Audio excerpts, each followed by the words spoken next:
WhatsApp everyone. दोस्तों, हमने पिछले सेशन में इकोनॉमिक्स जो था वो स्टार्ट किया था। हमने पिछले सेशन में देखा था कि मॉनेटरी पॉलिसीज़ क्या क्या होती हैं जो कि सेंट्रल बैंक के द्वारा बनाई जाती हैं। तो आज इस सेशन में हम लोग फर्दर कंटिन्यू करते हैं और आज हम देखेंगे कि फाइनेंशियल इंटरमीडिएट्स क्या क्या होती हैं। फाइनेंशियल इंटरमीडिएट्स जिनको हम बैंक्स के नाम से भी जानते हैं। तो हाँ, तो फाइनेंशियल इंटरमीडिएट्स दोस्तों क्या होती हैं ये हम देखेंगे, जिसको हम बैंक्स के नाम से भी जानते हैं। तो आज के इस सेशन में बैंक्स के रिलेटेड क्या क्या चीज़ें होती हैं, सारी की सारी इंपॉर्टेंट चीज़ें हम लोग कवर करेंगे। तो पहले देखते हैं कि फाइनेंशियल इंटरमीडिएट्स एक्चुअली होती क्या है। तो दोस्तों, फाइनेंशियल इंटरमीडिएट्स होती हैं एज अ मिडल मैन। ये एक्ट करती हैं एज अ मिडल मैन। ठीक है, किस किस के बीच में? एक तो हमारे जो फाइनेंशियल ट्रांजैक्शन, जिस जैसे भी फाइनेंशियल ट्रांजैक्शन होती हैं, फाइनेंशियल ट्रांजैक्शन जैसे आप करते हैं थ्रू यूपीआईज। तो यूपीआईज के थ्रू भी आप फाइनेंशियल ट्रांजैक्शन करते हैं, उसको कंट्रोल। आप बीच में मिडिल मैन कौन होता है? बैंक्स होते हैं ना आपके। तो बैंक की आपको क्या करते हैं, प्रोवाइड करते हैं आपके अकाउंट सब कुछ मैनेज करने में। क्या हेल्प करते हैं? तो बैंक्स ही करते हैं। तो it acts as a financial or middleman between financial transactions.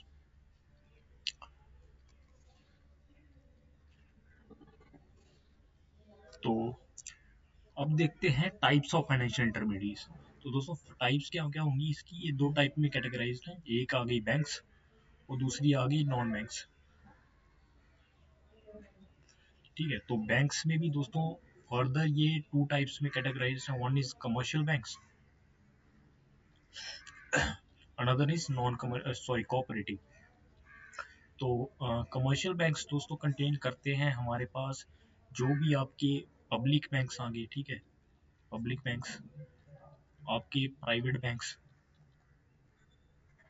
और साथ ही साथ आपके फॉरेन बैंक्स। तो ये सारे के सारे किस में आ गए? हमारे कमर्शियल में। और वहीं पे आपके कोऑपरेटिव बैंक्स वो होते हैं जो कि कोऑपरेटिव संस्थान, जैसे अमूल हो गई। तो इन संस्थान को जो कंट्रोल करते हैं बैंक्स, तो उनके लिए बने बने होते हैं कोऑपरेटिव बैंक्स। हम फर्दर डिटेल में एक एक बैंक्स को स्टडी करेंगे नेक्स्ट स्लाइड्स में। तो दूसरी बात आती है बैंक्स। एक तो हमने पढ़ी टाइप्स ऑफ फाइनेंशियल इंटरमीडिएट्स में बैंक्स, दूसरे देखेंगे नॉन बैंक्स। तो नॉन बैंक्स भी दोस्तों दो में कैटेगराइज्ड है। वन इज आपके AIFIs, जिसको ऑल इंडियन फाइनेंशियल इंटरमीडिएट्स भी बोलते हैं, ऑल इंडियन फाइनेंशियल इंटरमीडिएट्स। और दूसरे आते हैं आपके NBFCs। ठीक है, जिसको हम नॉन बैंकिंग फाइनेंशियल कॉर्पोरेशन भी बोलते हैं। जो AIFIs है ये फर्दर क्लासिफाइड है इनटू EXIM, जिसको एक्सपोर्ट इंपोर्ट बैंक भी बोलते हैं। नाबार्ड हो गया आपका। ठीक है, और साथ ही साथ आपके जो NHPs हो गए, नेशनल हाउसिंग बैंक हो गए, साथ ही ये साथ सिडबी हो गया। ये सारे के सारे किस में आते हैं? AIFIs में। तो AIFIs क्या होता है ये भी हम आगे डिटेल में पढ़ेंगे। अभी तो मैं बस कैटेगराइज कर रहा हूँ फाइनेंशियल इंटरमीडिएट्स के टाइप्स को। तो दूसरा नॉन बैंक्स होते हैं आपके NBFCs, जिसको हम नॉन बैंकिंग फाइनेंशियल कॉर्पोरेशन भी बोलते हैं। इसमें आपके आ जाते हैं दोस्तों प्राइमरी डीलर्स। ठीक है, प्राइमरी डीलर्स आपके जो म्यूचुअल फंड्स होते हैं। ठीक है, साथ ही साथ आपके जो इंश्योरेंस फंड्स होते हैं वो भी इसमें आते हैं। आपके जो पेंशन फंड्स होते हैं वो भी इसमें आते हैं। साथ ही साथ आपके जो माइक्रो फाइनेंस होते हैं, माइक्रो फाइनेंस वो भी इसमें आते हैं। और साथ ही साथ मुद्रा जो स्कीम्स होती हैं, मुद्रा स्कीम्स वो भी इसमें आती हैं। एक एक चीज़ को हम लोग आगे फर्दर स्लाइड्स में देखेंगे। तो ये रही आपकी NBFCs। तो NBFCs में हमने बात करी प्राइमरी डीलर्स। प्राइमरी डीलर्स वो होते हैं दोस्तों जो स्पेशलाइज्ड इंस्टीट्यूशन होते हैं जो कि गवर्नमेंट सिक्योरिटीज़ की ट्रेडिंग के लिए हेल्प करते हैं। वहीं पे आपके म्यूचुअल फंड्स वो होते हैं जैसे जो कि जहाँ पे हम कलेक्टिव पूलिंग कर सकते हैं अपनी शेयर्स की। ठीक है, यानी कि एक एक बॉक्स टाइप का बना होगा, यहाँ पे आप अपना जो पोर्टफोलियो है डाइवर्स करेंगे। अलग अलग जो आपकी जो शेयर्स होल्डिंग्स होगी, एक ही बंदा क्या करेगा, एक ही इंस्टीट्यूशन रहेगा। जैसे आपका मुथूट फाइनेंस हो गया, मुथूट फाइनेंस को क्या करता है, इसको मैनेज करता है। आपके सारे के सारे जो पूल होते हैं, अलग अलग लोग क्या करते हैं एक ही पूल इसमें डाल देते हैं। तो इसको क्या करते हैं वो लोग आगे फर्दर ट्रेड कराते हैं। तो इससे क्या होगा कि आपको एक तो रिस्क मैनेजमेंट हो जाएगा यहाँ पे, एज कम्पेयर टू आपको इंडिविजुअल शेयर जो आप ट्रेडिंग करते हैं।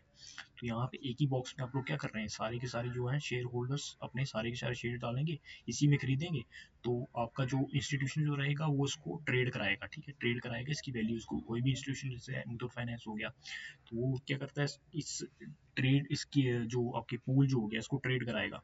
जो वहाँ पे आपको क्या करेंगे, जो मतलब जो भी आपको रिटर्न होगा, तो उस इस पर्टिकुलर वैल्यू पे ही मिलेगा आपको। वहीं पे आपको जो इंडिविजुअल शेयर्स होते हैं, आप शेयर्स की ट्रेड कराते हैं, तो उसके बेसिस पे आपको अपना प्रॉफिट मिलता है। यहाँ पे आप सब लोग क्या करेंगे, एक ही एक ही बॉक्स में, एक ही, या आप कह सकते हैं एक ही थिंग्स में, तो उसमें अगर शेयर्स कराएंगे, तो वहाँ पे आप ट्रेड करा के आप उसको प्रॉफिट अर्न कर सकते हैं।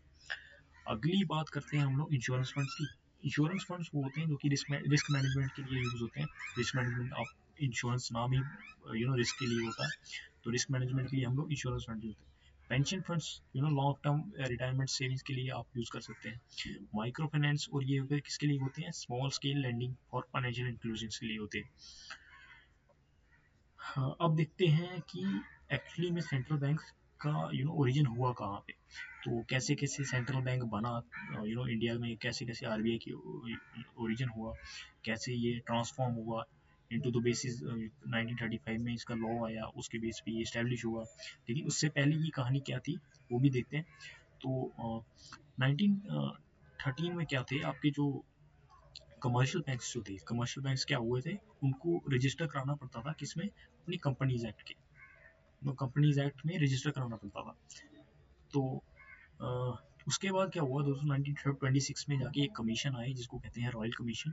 इन्होंने रिकमेंड किया क्या कि establishment of A central bank, जिसको हम आरबीआई भी कहते हैं। तो उन्होंने रिकमेंडेशन डाली थी सेंट्रल बैंक के लिए 1926 में। वहीं पे 1934 में जाके आपका जो आरबीआई जो था वो इनैक्ट हुआ, बना नहीं, मतलब क्या कहते हैं उसको, ऑपरेशन नहीं हुआ। लेकिन आपका जो इनैक्टमेंट जो होगी वो 1934 में आ गई, यानी कि लीगल फ्रेमवर्क जो थे वो स्टैब्लिश हो गए, क्रिएट हो गए।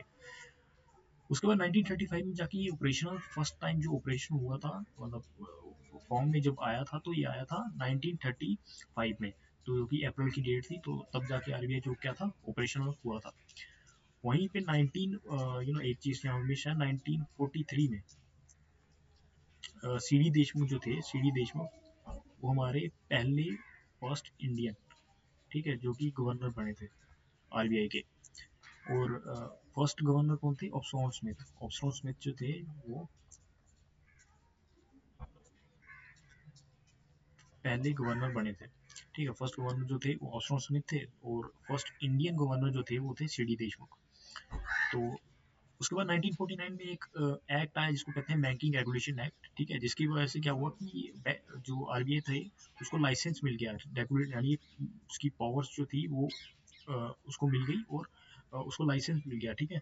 किस किस कैसा लाइसेंस, कि कंपनीज को ओपन करने के लिए बैंक में, ठीक है, कंपनीज को लाइसेंस मिल गया, कैसे, कि टू ओपन अ बैंक, ठीक है, या तो बैंक करने के लिए, बैंक ओपन करने के लिए, दूसरा न्यू ब्रांचेस ऑपरेशन करने के लिए, न्यू ब्रांचेस खोलने के लिए। तो अगला हम देखते हैं कि आरबीआई की क्या क्या उसकी कंपोजिशन है। तो आरबीआई के दो चीज़ें होती हैं, एक तो रहते हैं operational official direction, official directors, और दूसरे रहते हैं नॉन ऑफिशियल डायरेक्टर्स। जो ऑफिशियल डायरेक्टर्स होंगे उसमें आएंगे एक तो आपके आरबीआई गवर्नर, और चार जो होंगे आपके डिप्टी गवर्नर्स होंगे। वहीं पे नॉन ऑफिशियल डायरेक्टर्स में आपके आ जाएंगे दो गवर्नर ऑफिशियल, 10 आ जाएंगे आपके नॉमिनेटेड डायरेक्टर्स, और चार आएंगे directors from the local boards. Local boards यानी कि वेस्ट, ईस्ट, नॉर्थ और साउथ। तो आपके चार बोर्ड्स होते हैं आरबीआई के, एक तो होता है वेस्ट वेस्ट, दूसरा आता है ईस्ट, और फिर आता है नॉर्थ, और चौथा आता है साउथ।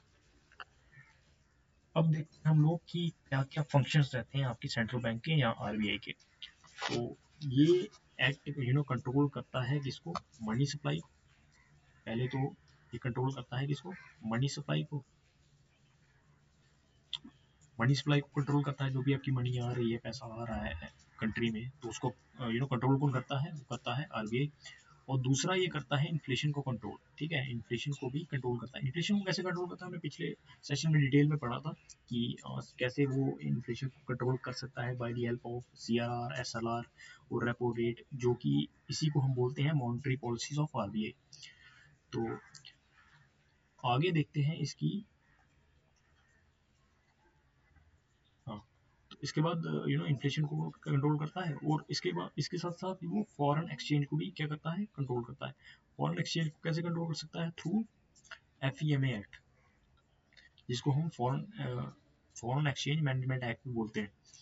उसके बाद ये करता है, रेगुलेट करता है, कैसे कैसे रेगुलेट करता है बैंक्स को, सम NBFCs को, और AIFIs को, और डिजिटल पेमेंट आपकी जो होती है थ्रू UPI, वो सब कुछ वो भी क्या करता है, ये रेगुलेट करता है उस चीज़ को। और साथ ही साथ ये एक्ट करता है एज अ बैंकर, यानी कि ये खुद भी एज अ बैंक एक्ट करता है, किसके लिए, गवर्नमेंट के लिए, और आपके जो कमर्शियल बैंक्स होंगे उनके लिए भी। कैसे कि कमर्शियल बैंक तो पैसा रखते हैं ना वो वहाँ पे आपके सेंट्रल बैंक में, तो उनके लिए भी एज अ बैंक एक्ट कर दिया। तो वहीं साथ ही साथ जो गवर्नमेंट जो होती हैं, गवर्नमेंट क्या करती हैं, आप मतलब अपने जो गवर्नमेंट सिक्योरिटीज होगी वो RBI को दे के उससे फिर पैसा ले सकती हैं, उठा सकती हैं, जिसको हम OMO भी बोलते हैं, ओपन मार्केट ऑपरेटिव्स। लेकिन ये होता कहाँ पे है, सेकेंडरी मार्केट में होता है, प्राइमरी मार्केट में नहीं है। ये हम डिटेल में देखा था पिछले सेशन में। अब बात करते हैं दोस्तों कि क्या क्या RBI के डिजिटल पोर्टल्स हैं, डिजिटली RBI कैसे कैसे ट्रांसफॉर्म करता है अपने ऑपरेशंस को। तो RBI के मेन 3 पोर्टल्स हैं जो कि रिसेंटली लॉन्च हुए थे। एक तो आपका आ गया प्रवाह पोर्टल, ठीक है। प्रवाह पोर्टल किसके लिए, आपके लाइसेंस के लिए, लाइसेंस प्रोवाइड करने के लिए। तो प्रवाह पोर्टल ये लॉन्च हुआ था 2022 में, ठीक है। दूसरा आता है दोस्तों आपका दक्ष पोर्टल, ठीक है, दक्ष पोर्टल। तो दक्ष पोर्टल भी 2022 में इस्टेब्लिश हुआ था। ये किसके लिए हुआ था, सुपरविजन, सुपरविजन के लिए, सर्विलेंस के लिए। ये कैसे कैसे मतलब मॉनिटर कर सकता है, रियल टाइम मॉनिटरिंग के लिए, उसके लिए यूज होता है आपका दक्ष पोर्टल। तीसरा आता है आपका ई कुबेर पोर्टल, ठीक है। ई कुबेर पोर्टल क्या होता है, तो ई कुबेर पोर्टल एक सॉफ्टवेयर है, ठीक है। सॉफ्टवेयर है जो कि जैसे हमने CBS पढ़ा था ना पिछले सेशन में, तो ये भी ऐसे सॉफ्टवेयर है जो कि बैंकिंग रेगुलेशंस के लिए यूज होता है।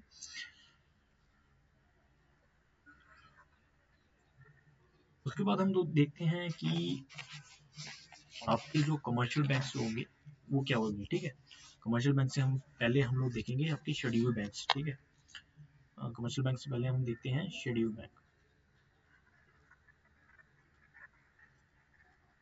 तो शेड्यूल बैंक्स दोस्तों, शेड्यूल बैंक्स की कंडीशन क्या है इस्टेब्लिश होने की, आपको मिनिमम 5 लाख जो होंगे वो आपके पास होने चाहिए। दूसरी कंडीशन है कि कोई भी हार्मफुल एक्ट जो होगा बिजनेस का वो कंडक्ट नहीं करना चाहिए, ठीक है। ये 2 कंडीशंस है, उसके द्वारा ही आप लोग क्या कर सकते हैं, शेड्यूल बैंक को इस्टेब्लिश कर सकते हैं। अब हम देखेंगे difference between schedule banks and non schedule banks.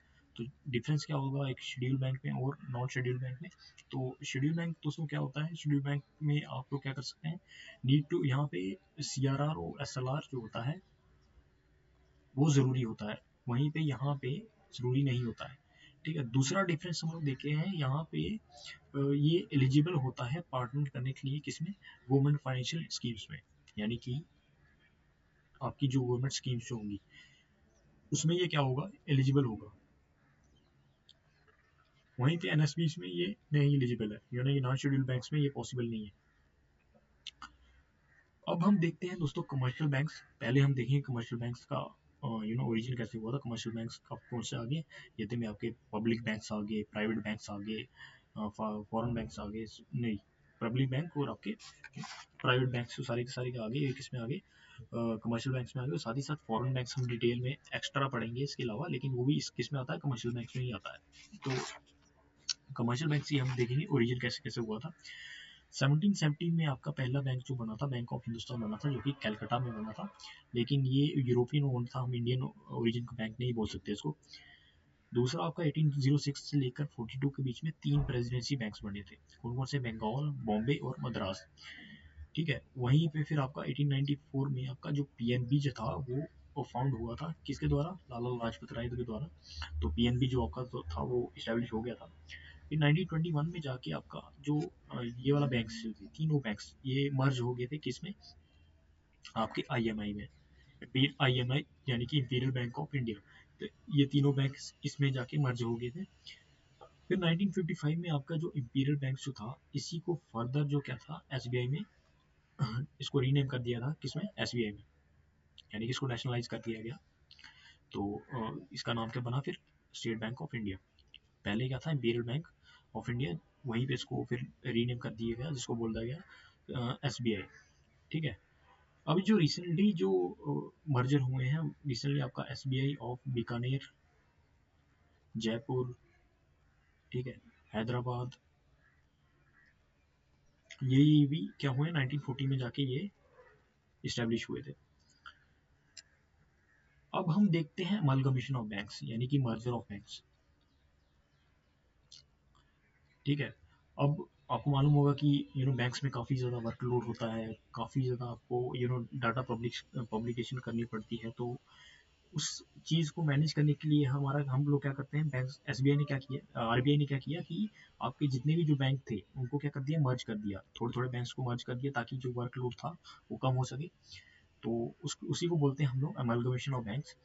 तो पहले अमलगमेशन हम देखते हैं, आपका जो ओरिएंटल बैंक था, ओरिएंटल बैंक, उसको किसमें कन्वर्ट कर दिया गया, उसको कन्वर्ट कर दिया गया, साथ ही साथ ओरिएंटल बैंक के साथ साथ UBI भी, यूनाइटेड बैंक ऑफ इंडिया भी।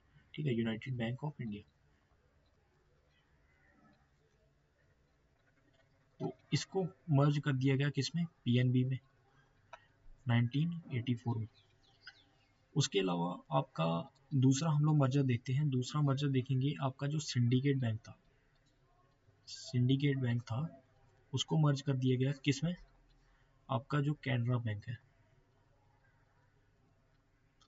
ये भी कब हुआ था, 1906 में। तीसरा मर्जर हम लोग देखते हैं आपका जो आंध्रा बैंक है। ठीक है, आंध्रा बैंक और आपका कॉर्पोरेशन बैंक, कॉर्पोरेशन बैंक। तो इसको किसमें मर्ज कर दिया गया, UBI में। ठीक है, 1919 में। चौथा मर्जर हम लोग देखते हैं आपका जो इलाहाबाद बैंक था। इलाहाबाद बैंक क्या था, पहला बैंक था। तो इलाहाबाद बैंक को किसमें कन्वर्ट कर दिया गया, इंडियन बैंक में। और लास्ट हम मेन वाला देखते हैं, आपका जो दीना बैंक जो था, दीना बैंक को किसमें कन्वर्ट कर दिया गया, बैंक ऑफ बड़ौदा में। तो ये सारे मर्जर आप लोगों के लिए एग्जाम पॉइंट ऑफ व्यू के लिए काफ़ी ज़्यादा इंपॉर्टेंट है।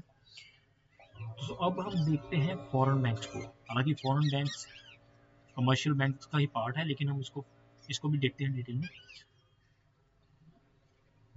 तो फॉरेन बैंक्स आपको दोस्तों क्या होते हैं, वो कि अब्रॉड में इनकॉर्पोरेट होते हैं, लेकिन जो ब्रांचेज जो होती हैं वो इंडिया में जाके ओपन करते हैं, तो उन्हीं को हम बोलते हैं फॉरेन बैंक। ठीक है, जैसे कि एग्जांपल में HSBC आ गया आपका। ठीक है, और साथ ही साथ सिटी बैंक आ गया, और बैंक ऑफ अमेरिका ले लीजिए। तो ये बैंक्स कौन से हो गए, आपके फॉरेन बैंक्स हो गए। तो इसमें क्या CRR SLR एप्लीकेबल है, तो CRR SLR जो है वो एप्लीकेबल है इन बैंक्स के ऊपर भी। ठीक है, लेकिन आपके जो पब्लिक सेक्टर लैंडिंग जो होगी, PSL जिसको हम बोलते हैं, ये एप्लीकेबल नहीं है। ठीक है, वहीं पे ये इन्वेस्ट कितना कर सकते हैं, they can invest at max 20%। ठीक है, 20% ही इन्वेस्ट कर सकते हैं, किसमें, इंडियन पब्लिक बैंक में, इंडियन पब्लिक बैंक में। उसके अलावा ये इन्वेस्ट नहीं कर सकते। ठीक है, तो हमने देखा फॉरेन बैंक्स को। ठीक है, फॉरेन बैंक्स को कौन से होते हैं, जो कि अब्रॉड में जाके इनकॉर्पोरेटेड होते हैं, लेकिन जो अपनी ब्रांचेज जो होंगे वो इंडिया में जाके इस्टेब्लिश करेंगे। ठीक है, वहीं पे जो CRR SLR जो था इनके ऊपर एप्लीकेबल होता है, लेकिन जो PSL जो होगा वो PSL नॉर्म्स जो होते हैं, नॉर्म्स यानी कि PSL के जो लॉज जो होते हैं वो इसके ऊपर वेरी करते हैं अकॉर्डिंग टू गवर्नमेंट। साथ ही साथ ये कितना परसेंट इन्वेस्ट कर सकते हैं, मैक्सिमम ये 20% इन्वेस्ट कर सकते हैं अपने आपके जो पब्लिक बैंक्स होंगे, इंडियन पब्लिक बैंक्स, उनमें 20% ही ये इन्वेस्ट कर सकते हैं। तो दोस्तों आगे हम देखते हैं डिफरेंशियल बैंक्स। ठीक है, डिफरेंशियल बैंक्स में भी आपके आते हैं RRBs, आपके जो पेमेंट बैंक्स जो होंगे, जैसे एयरटेल पेमेंट बैंक हो गया, पेटीएम पेमेंट बैंक हो गए। तो ये सारे के सारे किस में आते हैं, डिफरेंशियल बैंक्स में। तो पहले हम देखते हैं पेमेंट बैंक्स क्या क्या होते हैं। तो दोस्तों पेमेंट बैंक्स किसके लिए यूज होते हैं, ये यूज होते हैं लो इनकम हाउस होल्ड्स के लिए। तो इसमें कंडीशन क्या क्या होती है, मैक्सिमम डिपॉजिट कितना होना चाहिए, 2 lakhs। और इसमें ये पेमेंट बैंक क्या एक्सेप्ट नहीं कर सकते, एनआरआई डिपॉजिट जो होते हैं उसको एक्सेप्ट नहीं कर सकते। एग्जाम्पल क्या हो गई, Airtel payment bank, Paytm payment bank होगी। दूसरा बैंक हम देखते हैं डिफरेंशियल बैंक्स, वो हैं रीजनल रूरल बैंक्स, जिसको आरआरबीज के नाम से भी जानते हैं आप। तो ये इस्टेब्लिश कैसे हुआ था, तो नरसिम्हन कमेटी जो थी उसके द्वारा ये इस्टेब्लिश हुआ था, काफ़ी ज़्यादा इंपॉर्टेंट पॉइंट है। तो 1970 में जाके फाइनेंशियल इंक्लूजन में ये इस्टेब्लिश हुआ था, ठीक है। नरसिम्हन कमेटी ने रिकमेंड किया था फाइनेंशियल इंक्लूजन किसके लिए, 1970s में। तो शेयर होल्डिंग्स कितनी है इसकी, 51% जो भी यूनियन गवर्नमेंट में आएगी, और स्टेट और स्पॉन्सर में जो 49% होगी वो स्टेट और स्पॉन्सर में आ जाएगी। पीएसएल नॉर्म्स क्या होगी, पीएसएल नॉर्म्स क्या होगी, इसको 75% मस्ट है प्रायोरिटी सेक्टर लैंडिंग में, ठीक है। तो प्रायोरिटी सेक्टर लैंडिंग में 75% इसको मस्ट है आपको वो करने के लिए, ठीक है। तो लास्ट इसका देखते हैं ये किस में फोकस करता है, रूरल और एग्रीकल्चर डेवलपमेंट के लिए, ठीक है, उसमें फोकस करता है। अब हम फर्दर पढ़ेंगे अगले कैटेगरी जिसमें आते हैं नॉन बैंक्स, ठीक है। नॉन बैंक्स में हमने पहले देखा था AIFIs आते हैं, और इंडिया फाइनेंशियल इंस्टीट्यूशंस, और साथ ही साथ एनबीएफसी तो हमने डिटेल में पहले पढ़ लिया था। अब देखते हैं AIFIs को। AIFIs में दोस्तों हमने कितने 5 टाइप से देखे थे। पहला देखा था एक्सियम बैंक, जिसको एक्सपोर्ट इंपोर्ट बैंक भी बोलते हैं। ये आपके स्टैब्लिश हुआ था 1982 में, ठीक है। तो ये 100% गवर्नमेंट ओन है, ठीक है। प्रमोट करता है किसके लिए, क्या क्या चीज़ को, क्रॉस बॉर्डर ट्रेड को और इंटरनेशनल कॉमर्स को। दूसरा हम लोग देखते हैं नाबार्ड को। नाबार्ड की फुल फॉर्म है national bank of agriculture and rural development. तो ये स्टैब्लिश हुआ था 1982 में। ये किसको रेगुलेट करता है, कोऑपरेटिव बैंक्स को, ठीक है। आरआरबीज होती हैं। और किस में फोकस करता है, agriculture and rural development financing के लिए, ठीक है। आपकी जो एग्रीकल्चर रूरल डेवलपमेंट फाइनेंसिंग के लिए उसमें ये फोकस करता है। अगला हम देखते हैं तीसरा टाइप का एएफआई आते हैं आपके एनएचबीज, जो कि 1988 में एस्टेब्लिश हुए थे, जिसको हम नेशनल हाउसिंग बैंक भी बोलते हैं। तो ये क्या प्रोवाइड करते हैं, फाइनेंस प्रोवाइड करते हैं, ठीक है, बैंक्स को और एनबीएफसीज को, किसके लिए, हाउसिंग डेवलपमेंट प्रोजेक्ट्स के लिए। चौथा टाइप का हम देखते हैं सिडबी। सिडबी कब एस्टेब्लिश हुआ था, 1990 में। तो ये ओन्ड है किसके द्वारा, एसबीआई और आपके एलआईसी के द्वारा, ठीक है। ऑपरेट कैसे करता है, ये गारंटी फंड प्रोवाइड करता है स्मॉल इंडस्ट्रीज को, ठीक है। अब हम एक नया टाइप का एआईएफआई देखेंगे, जो कि बहुत ज़्यादा रिसेंटली इस्टेब्लिश हुआ है, 2021 में जाके इस्टेब्लिश हुआ था, जिसको हम बोलते हैं NABFID, ठीक है, NABFID। तो इसकी फुल फॉर्म होगी national bank for financing infrastructure and development, ठीक है। National bank for financing infrastructure and development, ये टारगेट करता है 5 लाख करोड़ इंफ्रास्ट्रक्चर लोन्स को, ठीक है। तो आज हमने देखा आपके फाइनेंशियल इंटरमीडियरीज हमने देखे, उसमें ये 2 टाइप्स में कैटेगराइज थे। One is bank, another one is non bank. तो बैंक में भी आते हैं आपके कमर्शियल बैंक्स देखे हमने, पब्लिक सेक्टर जिसमें आता है public sector bank, private sector bank, foreign bank, और साथ ही साथ हमने देखे कोऑपरेटिव बैंक्स। दूसरी कैटेगरी हमने देखी नॉन बैंक्स की। नॉन बैंक्स में देखे हमने AIFIs, जिसमें आते हैं आपके XIM, नाबार्ड, NHB, सिडबी, ठीक है। तो साथ ही साथ हमने NBFCs भी देखे काफ़ी ज़्यादा। फिर हमने RBI के बारे में देखा, काफ़ी उसकी एवोल्यूशन देखी, एक एक चीज़ को हमने देखा कि उसके कंपोजिशन क्या क्या होते हैं, फंक्शंस क्या क्या होते हैं। तो बाकी हम नेक्स्ट सेशन में देखेंगे, ठीक है।